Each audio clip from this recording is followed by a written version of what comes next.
Hello and welcome to the headquarters. I'm Justin B. Heading, and today we'll be talking about Jenna Kanell's new independent horror film, FACELESS After Dark. In FACELESS After Dark, Jenna plays an actress named Bowie, most famous for a 1.5-star killer clown horror movie, who is left home alone by her girlfriend who flies off to London to act in a movie, when she's stalked by an obsessed fan wearing a clown mask. And while trying to reenact the clown horror movie's most famous climactic scene, Jenna actually gains the upper hand and kills the fan. And this eventually leads her to spiraling out of control, where she starts to go after all the people on social media that have been harassing her and her girlfriend. So that's a solid enough concept for a solid enough horror movie, honestly. It's by no means great, but it is enjoyable. It's fun to watch, and it has some commentary as well. You have Jenna's character Bowie, who is struggling to get another film role after that clown film.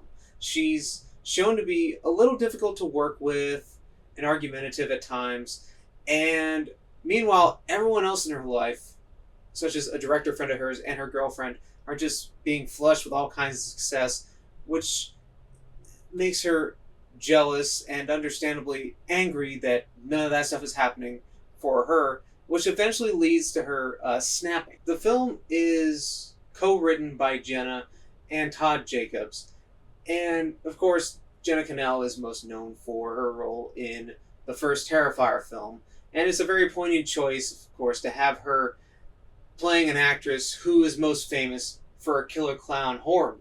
In fact, the movie even has a horror convention scene featuring a cameo with her co-star from Terrifier, Catherine Corcoran. There are some brilliant touches in this film, one of which is the way the film opens with the shooting of this killer clown movie that she's famous for. It actually shows a window-boxed view as if you're looking through the camera monitor or even the viewfinder before you figure out that it's a movie that's being shot. During the initial attack by the obsessed fan in the clown mask, Kanell's character is drunk during that scene, which of course slows her reflexes and does add some tension to the scene.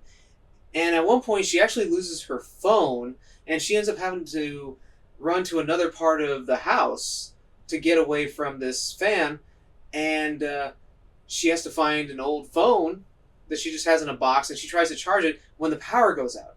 Now, the nitpick I do have about this scene, which is a great scene, but it's supposed to be dark, and yet it's brighter than bright. It's not like most movies where, it's a little dark, tinted blue, or, anything like that to kind of sell to us as the audience that it's dark. It honestly doesn't look that much different than when the power was on. And there's even a point where she uses a flashlight, which indicates that, it's supposed to be darker. She's not supposed to be able to see anything, and we should be able to barely see anything as an audience. So that's one of those things that did drive me nuts in the movie itself. And there's even one point during a basement massacre scene where the focus pullers seem to have fallen asleep, because it's actually quite fuzzy during most of that scene. But that scene does feature some very cool use of blacklight. And the idea of Kanell going after people that have been harassing her and her girlfriend on social media is also pretty brilliant.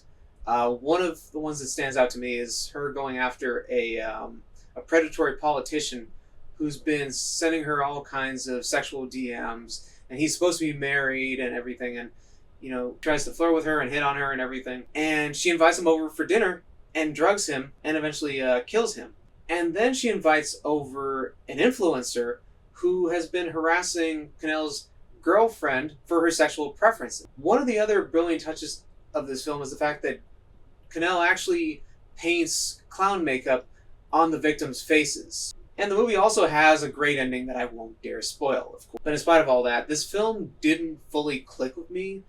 It just felt like there was something missing. It was almost there.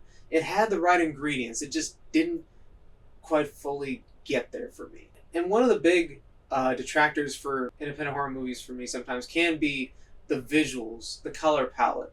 Certain things where it doesn't feel like it quite clicks or meshes with the film itself, or it doesn't feel like as much thought was put into the visuals compared to everything else. It just didn't have any particular kind of style, no kind of shot composition that really stood out to me or anything like that.